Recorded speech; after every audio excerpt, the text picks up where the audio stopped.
It begins quietly, almost invisibly, a raised eyebrow, a barely perceptible smirk, an offhanded comment left hanging in the air like smoke. Disrespect never storms the gates. It slips, softly, beneath them. A whisper, a pause, a subtle crossing of invisible lines. But it echoes louder than shouting. It sits heavier than stone.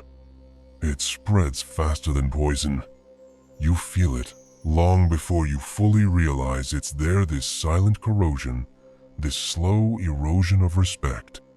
Your instincts scream quietly, urgently, warning you of the danger your conscious mind has not yet perceived. Because disrespect is never just an action, it's an infection. Most people choose the path of tolerance. They mistake silence for strength, passivity for dignity. But Machiavelli understood differently. He taught that tolerating disrespect is surrendering power. He knew the cost intimately. Men must either be caressed or else annihilated. They will revenge themselves for small injuries, but they cannot do so for great ones. Thus, the injury we do to a man must be such that we need not fear his vengeance. To Machiavelli, minor insults, the tiny punctures of disrespect, were more dangerous than major conflicts. They invite future rebellions, further disrespect, endless erosion of your authority. And so you must respond. Not loudly, not angrily, but decisively. This is not about ego. It's about power. It's about your position in the silent hierarchy every room inevitably has. It's about control. Machiavelli saw clearly what most people refuse to accept: that disrespect unaddressed today will turn to betrayal tomorrow. This is the truth. Never tolerate disrespect. If someone disrespects you, you must act, not to punish, but to restore the equilibrium of respect. You must act with surgical precision. The principle of immediate, quiet intervention. When disrespect occurs, do this. Intervene instantly, decisively, yet quietly. Most people hesitate. Most people doubt themselves. Most people rationalize the insult, convincing themselves it's small, harmless, even innocent. But you are not most people. You understand disrespect must be treated like an infected wound.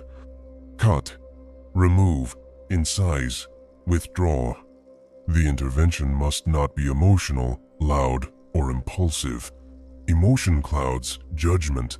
Loudness betrays weakness. Impulse reveals insecurity. Your intervention must be precise, like a surgeon's incision, deliberate and controlled.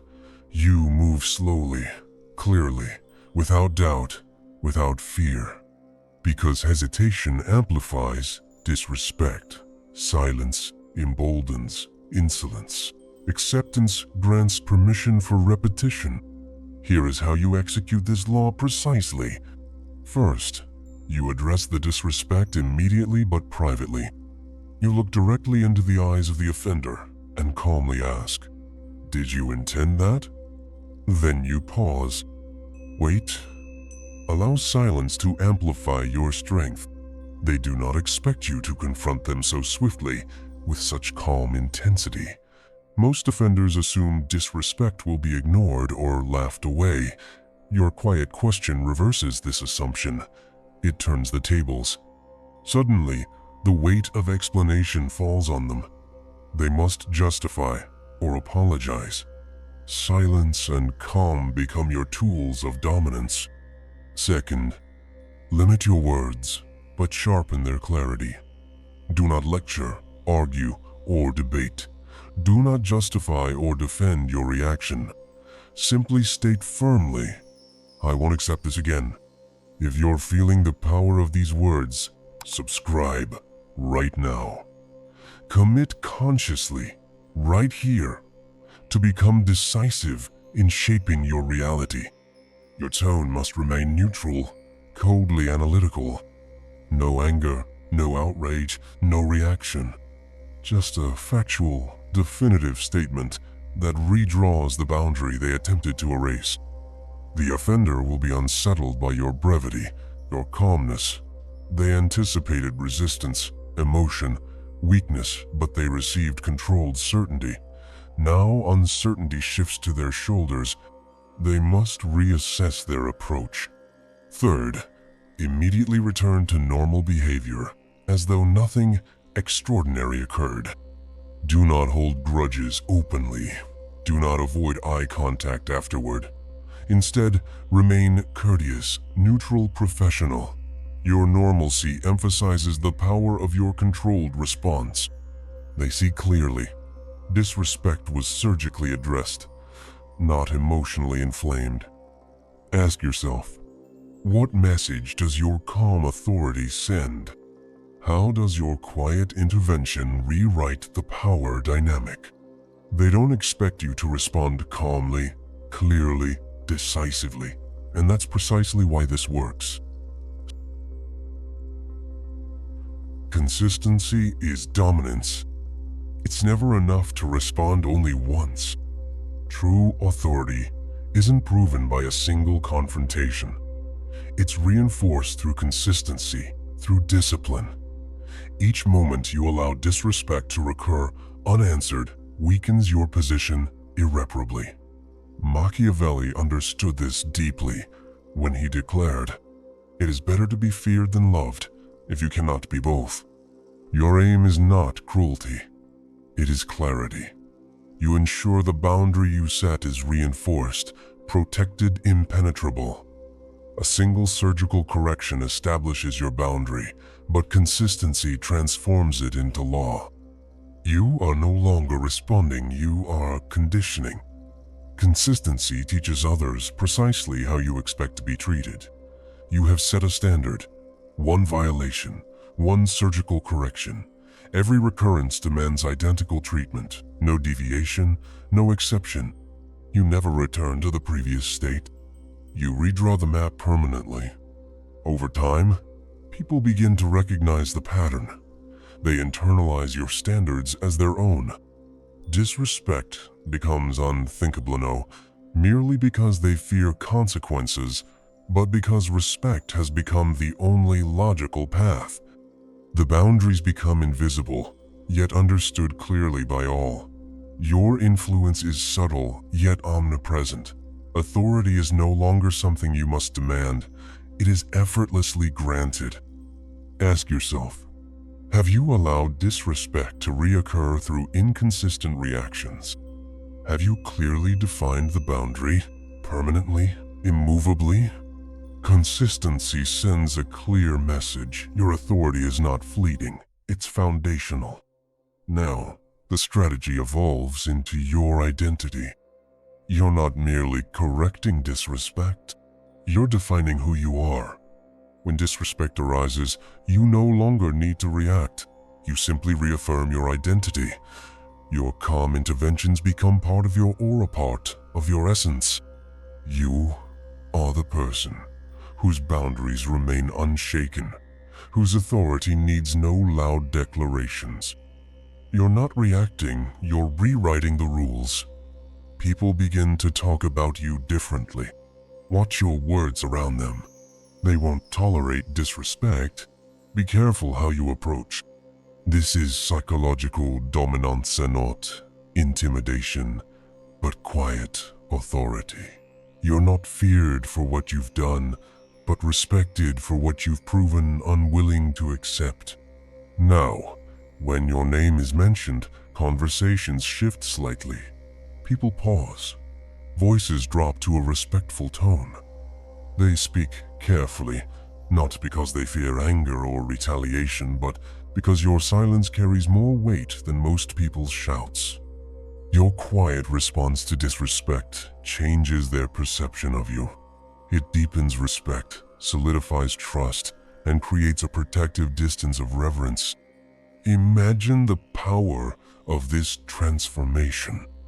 Imagine the quiet dignity in knowing your silence commands more attention than any spoken threat. You have turned a tactical response into a lasting philosophy. Powerful individuals don't merely respond to disrespect.